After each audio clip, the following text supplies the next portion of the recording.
Hi friends, இந்த வீடியோவில் என்ன பார்க்க போகிறோம் அப்படின்னு பார்த்தீங்கன்னா, எங்கள் வீட்டில் இன்றைக்கி புதினா சட்னி வைக்க போகிறேன். ஸோ எப்படி வைக்கிறேன்னு பார்க்கலாமா? வாங்க பார்க்கலாம். லைக் பண்ணுங்கள், சப்ஸ்கிரைப் பண்ணுங்கள், பக்கத்தில் இருக்க பெல் ஐக்கானை கிளிக் பண்ணுங்கள். அப்போ தான் நான் போடுற வீடியோ உங்களுக்கு நோட்டிஃபிகேஷனாக வரும். கடாயை வச்சுக்கலாம். தேவையான அளவு நமக்கு எவ்வளோ எண்ணெய் தேவையோ எண்ணெய் விட்டுக்கலாம்.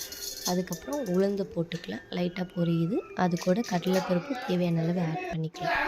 அதுக்கப்புறம் 2 துண்டு இஞ்சி, 2 துண்டு பூண்டு, அப்புறம் ஒரு பச்சை மிளகாவை 2ஆக கீறி போட்டு மிக்ஸ் பண்ணிக்கலாம். அதுக்கப்புறம் பார்த்திங்கன்னா ஸ்லைஸ்டு ஆனியனையும் போட்டு அதையும் நல்லா மிக்ஸ் பண்ணிக்கலாம். பொன்னிறம் வர வரையும் அதில் தேவையான அளவு நம்ம உப்பு ஆட் பண்ணிக்கலாம். அப்புறம் புதினா தண்ணியில் ஊற வச்சுருக்கோம். அதையும் அலசி எடுத்து அதில் போட்டு மிக்ஸ் பண்ணிக்கலாம். ஸோ புதினா வதங்குற வரை வதக்கிக்கலாம். அதுக்கப்புறம் துருவி வச்ச தேங்காயை போட்டு நல்லா மிக்ஸ் பண்ணிக்கலாம். மிக்ஸ் பண்ணி ஆற வச்சிடலாம்.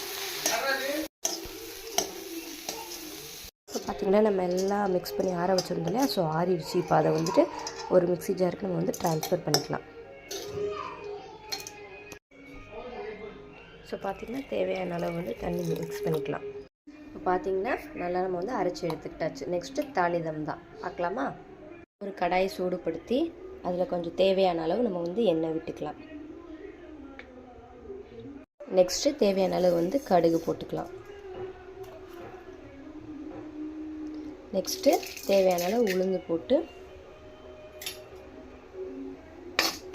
அதை கிண்டிக்கலாம்.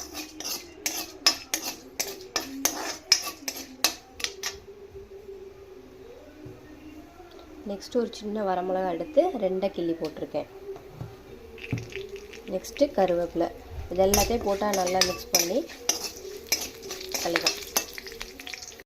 இதெல்லாம் போட்டு நம்ம நல்லா மிக்ஸ் பண்ணிக்கலாம். உளுந்து பொன்னிறம் ஆனோடனே அதை அப்படியே எடுத்து நம்ம சட்னியில் ட்ரான்ஸ்ஃபர் பண்ணிக்கலாம். இப்போ பார்த்திங்கன்னா தாளித்து கொட்டியாச்சு. அவ்வளோதான் ஃப்ரெண்ட்ஸ். ஸோ அதை அப்படியே கிண்டிட்டு சர்வ் பண்ணிக்கலாம். தேங்க்யூ.